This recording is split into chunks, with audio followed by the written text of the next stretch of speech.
Oy, tara! Chill time muna!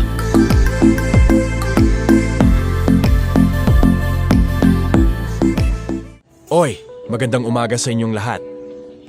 Nandito pa rin pala kami sa San Antonio. Free breakfast muna tayo sa hotel. At syempre, di mawawala dyan ang Texas-shaped waffle with lots of syrup. After ng breakfast, pupunta na tayo sa SeaWorld San Antonio. Tara, samahan ninyo ako.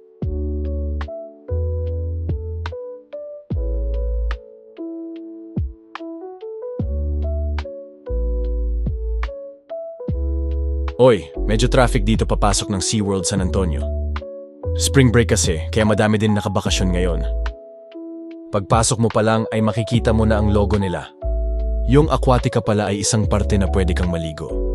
Ang parking fee nila dito ay $41 for general parking, $57 yung medyo malapit, at $83 for VIP.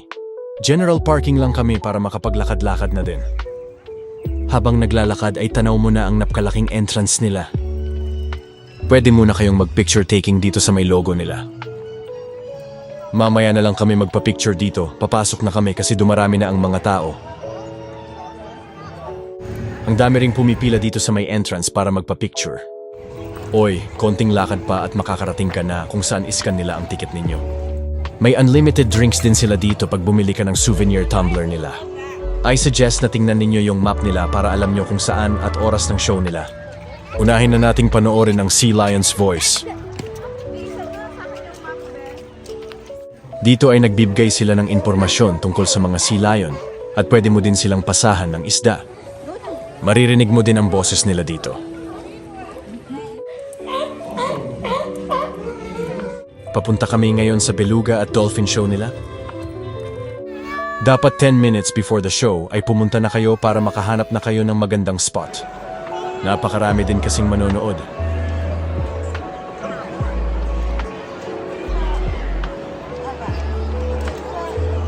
Oy, yan na ang mga beluga.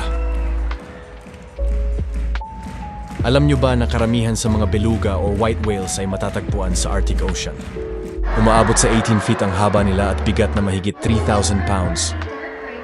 Gumagamit ang mga beluga ng echolocation para mag-navigate sa ilalim ng dagat. At ito ay matatagpuan sa malamelon nilang noo. Ang echolocation ay ginagamit din nila para maghuli ng isda.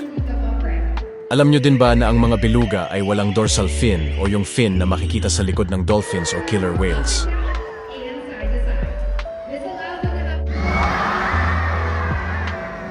At dahil wala silang dorsal fin, mas madali silang nakakalangoy sa ilalim ng mayelong Arctic Ocean.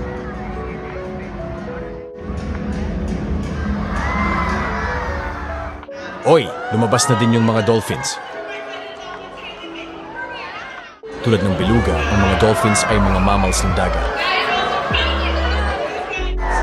Matatagpuan ang mga uri ng dolphins na ito sa mga tropical na dagat around the world. Okay, just sit back and watch the show.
Pagkatapos ng beluga at dolphin show, puntahan naman natin ang mga orca o killer whales.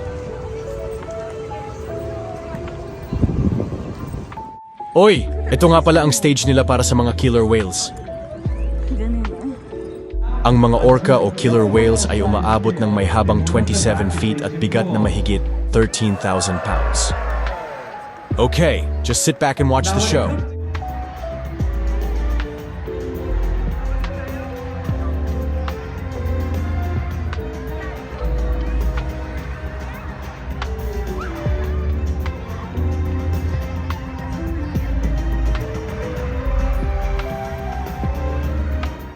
Paalala lang, huwag pala kayong umupo sa may splash area kung ayaw ninyong maligo. Ay nako, huli na nang ma-realize namin na dito pala kami nakaupo sa splash zone. Oh no, ayan na siya. Ay ready na lang ang shampoo at sabon, maliligo na lang ako.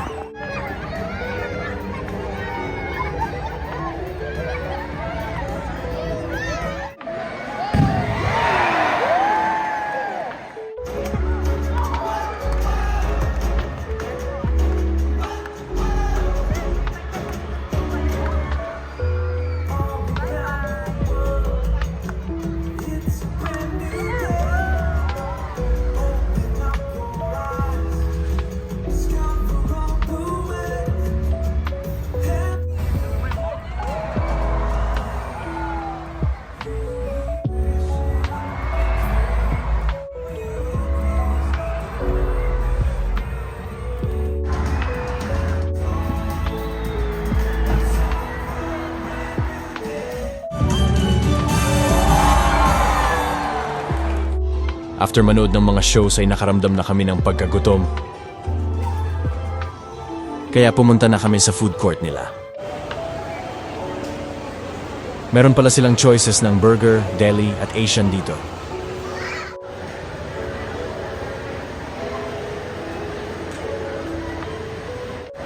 Kung gusto ninyo namang matikman lahat ng pagkain nila, pwede ninyo ring kunin yung all-day dining deal. Di namin yun kinuha kasi selected lang naman ang choices ng makakakain dito. Pagkatapos kumain ay diretso na tayo sa mga pagong. Makikita ninyo dito ang aquarium ng mga pagong na tinatawag nilang Turtle Reef.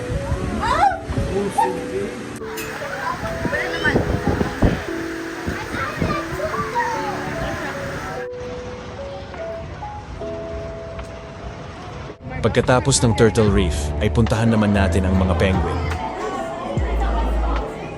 Matatagpuan ninyo dito ang iba't ibang klase ng penguin.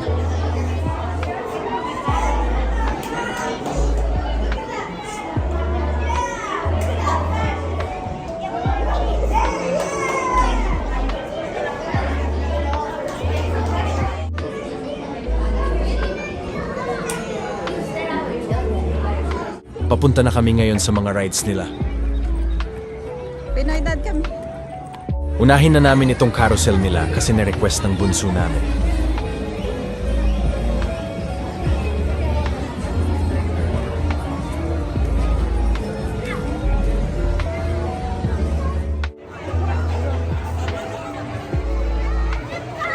Here, buddy. Sit.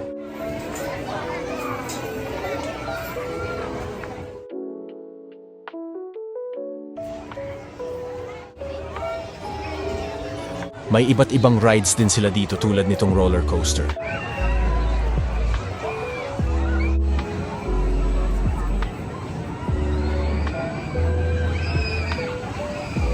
At may tinatawag din silang Texas Stingray. Yes, it's your turn. It's your turn. At itong swing na tinatawag nilang Tidal Surge. Okay, puntahan din natin yung mga game booth nila. Try nating manalo ng mga stuffed toys. Subukan natin itong Rescue Racer.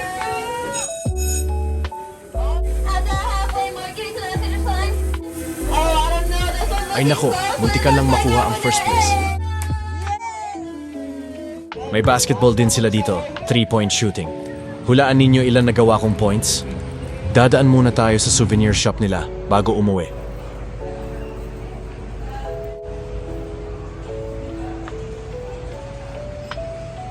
Diretso na pala kaming uuwi ngayon, so 5 PM palang exit na kami. Mahaba-habang pagmamaneho na naman ang gagawin ko. At for sure ay gabi na kami makakarating sa bahay.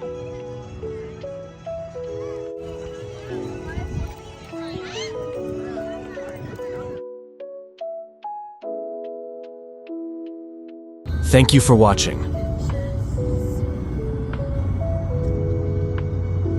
See you again next time.